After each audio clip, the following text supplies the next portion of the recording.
বন্ধুরা আজকে মাটির হাঁড়িতে চিকেন রান্না করলাম। তো অনেক দিনের ইচ্ছা ছিল মাটির হাঁড়িতে চিকেন কিংবা মাটন রান্না করব।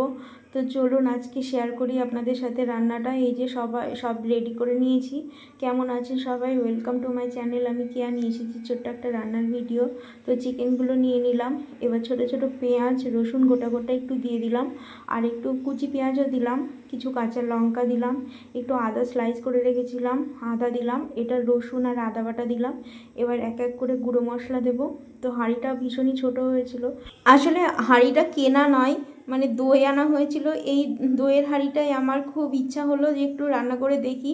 তো অনেক দিনের ইচ্ছা যে হাঁড়িতে, মাটির হাঁড়িতে রান্না করব। তো কিনবো করে কেনা হয়নি। তো এরতে আগে রান্না করে দেখি কেমন হয়।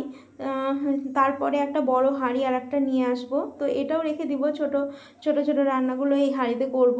তো এক এক করে সব গুঁড়ো মশলা দিয়ে দিলাম, দেখলেন বলা হয়নি। তো ধনে গুঁড়ো, জিরে গুঁড়ো, লঙ্কা গুঁড়ো, তেল, লবণ, হলুদ সব একবারে মাখিয়ে এইবার বসিয়ে দেব। একদম সিম আঁচে রান্না করব। হাঁড়িটা বেশ ভালোই শক্তপোক্ত ছিল। তো ভাবলাম, মনে হচ্ছিল যদি ভেঙে টেঙে যায়, তো যাই হোক হয়নি। এই যে জল বেরিয়ে গেছে, আমি কিন্তু একটু জল দিইনি। তো পরে একটু জল দেব। তো যেটুকু রান্না হয়েছে, একবেলাকার রান্না, মানে শ্বশুরমশাই খায় না, শাশুড়ি মা আর আমরা তিনজনা, আমার বর, ছেলে, আমি। তো একবেলাকার জন্য যথেষ্ট, বেশ ঠিকঠাকই হয়ে গেছিলো। তো এই যে আর নাড়াচাড়া করে, এই যে দেখুন, সত্যি একটা অসাধারণ একটু কিন্তু স্বাদ আছে, অন্যরকম কিন্তু একটা স্বাদ আছে। আপনারা করে দেখবেন। আমি শুনেছিলাম এর আগে, তো মাটির হাঁড়িতে রান্না করলে, ভাত রান্না করলেও নাকি ভাতের স্বাদ বেড়ে যায়। তো ভাত রান্নাটা কোনো দিন খাইনি। তো রান্নাটা হয়ে গেছে, শেষে একটু গরম মশলা দিয়ে দিলাম, দিয়ে একটু এবার ঢাকা দিয়ে দেব। তো রান্না কমপ্লিট, নিয়ে খেতে বসে পড়েছি। এক হাঁড়ি হয়েছিল, তো এর মধ্যে থেকে ছেলের আর শাশুড়ির খাওয়া হয়ে গিয়েছে। এবার এই যেটুকু আছে আমাদের দুজনের। তো হাঁড়িটা ছোটোই বললাম না, তো সেইভাবে মানে বেশি ধরবে না। তো এবার ওকে একটু দিয়ে দিই। রসুন দিয়েছিলাম গোটা গোটা, মানে খাসির মাংসে যেরকম রসুন গোটা গোটা দিই, ওই রকম একটু রসুন দিয়েছিলাম। খেতে বেশ ভালোই স্বাদ হয়েছিল।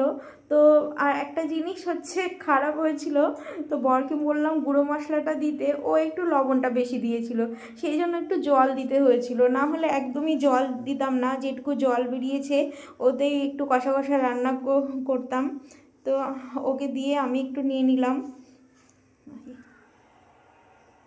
এবার আমি একটু খেয়ে দেখি কেমন হয়েছে।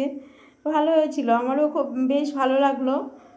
আবার অন্যদিন রান্না করবো, এই দিন এবার আমি ঠিকঠাক করে রান্না করবো। কেউ মশলা দিতে বললাম, 1 খাবলা লবণ দিয়ে দিল।